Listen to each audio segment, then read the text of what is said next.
Welcome, it's Courtney. I thought today we could have fun by stitching a gnome together. So first I'm going to show you what we need for our project. All right, we need four. I only have 3.5 because one is broken, and that's fine. We need 4 double pointed needles if you are following along with this project at home. And these double pointed needles are going to be just to make sure that they correspond to a size that you are planning to use your yarn with, right? So since I'm going to use finger and weight yarn, I thought that double pointed needles in size 1 would be fine. We just need a small amount of red yarn or whatever type of yarn you're going to use for your gnome's hat. We need only a little bit of white yarn.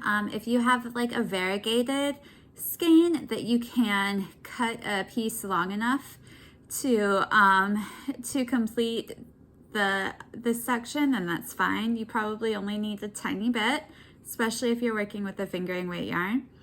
And we also need a contrasting color for the lower portion of your gnome. This will be his body or his clothes.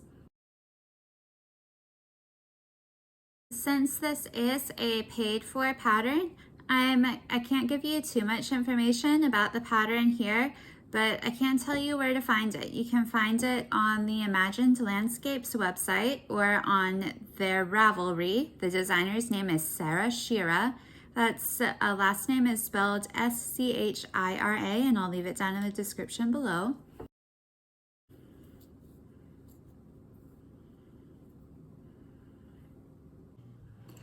Now, this pattern is called No Fun Like Gnome Fun. No Fun Like Gnome Fun. And I will also leave that in the description below. This has been the pattern that I used to make the gnomes, and it's really fun.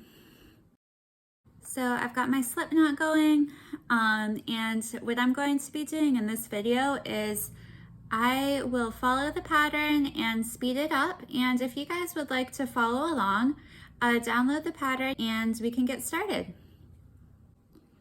Okay, all right guys, if you've got your pattern downloaded, I did actually forget to mention that today we are going to be working the smallest gnome. Sarah has named this gnome Niblet. So we're going to be working the pattern for the smallest gnome Niblet in fingering weight yarn. So that will give us an extra small sized gnome. And again, feel free to follow along with whatever weight of yarn you would like. This is meant to be fun and exciting, so let's get into it. Hey guys, so it's Editing Courtney here. I thought I'd just add some voiceover to talk to you guys as I'm stitching this.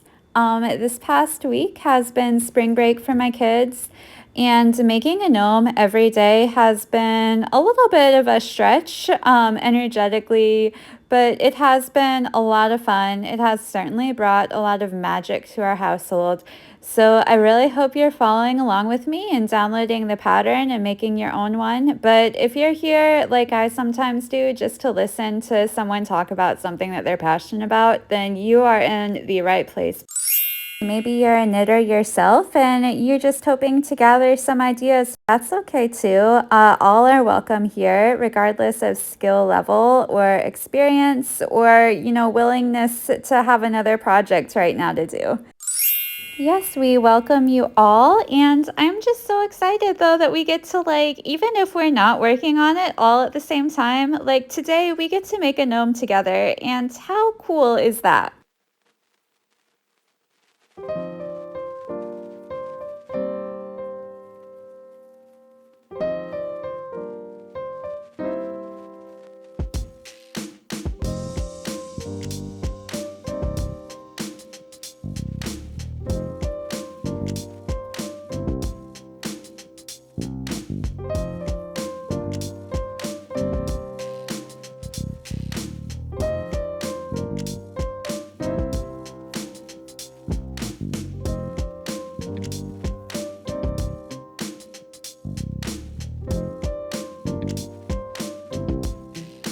it's Editing Courtney again, and I do want to mention that I saw that the pattern designer, Sarah Schira, mentioned possibly using these tiny fingering weight gnomes to make earrings with.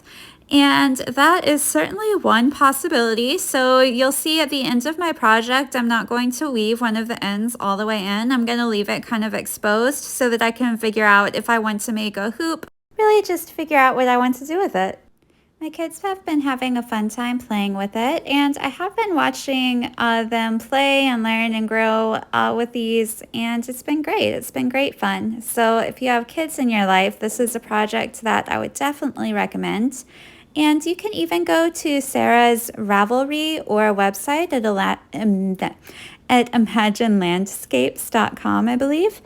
And she has patterns for like castles and clothes and a cottage. And honestly, these guys are great because while they do make great toys, they're also like great display items or like grown-up toys for any of the grown-ups that you know that love to display these type of things in their homes.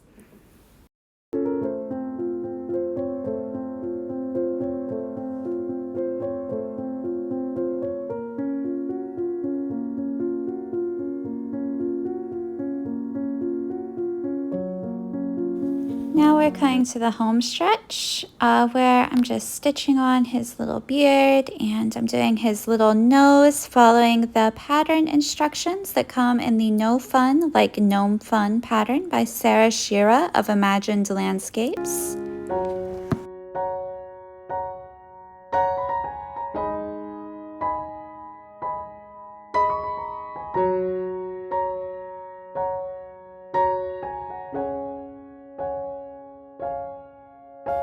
And I don't have all the ends woven in yet, but look at him, isn't he so cute?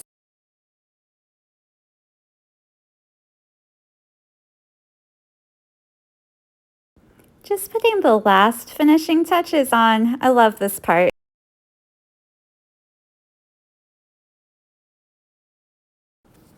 And here he is. Now, it's okay to tell yourself, self, I did a great job, okay? Toxic humility is not something that we need to do, so go ahead and pat yourself on the back if you made a gnome too. Yay, we made gnomes! Woot woot! You guys are awesome, and we did it, and I'm so proud of you. Look at the awesome things that we can make together. Have a good day. I hope it's magical and fun.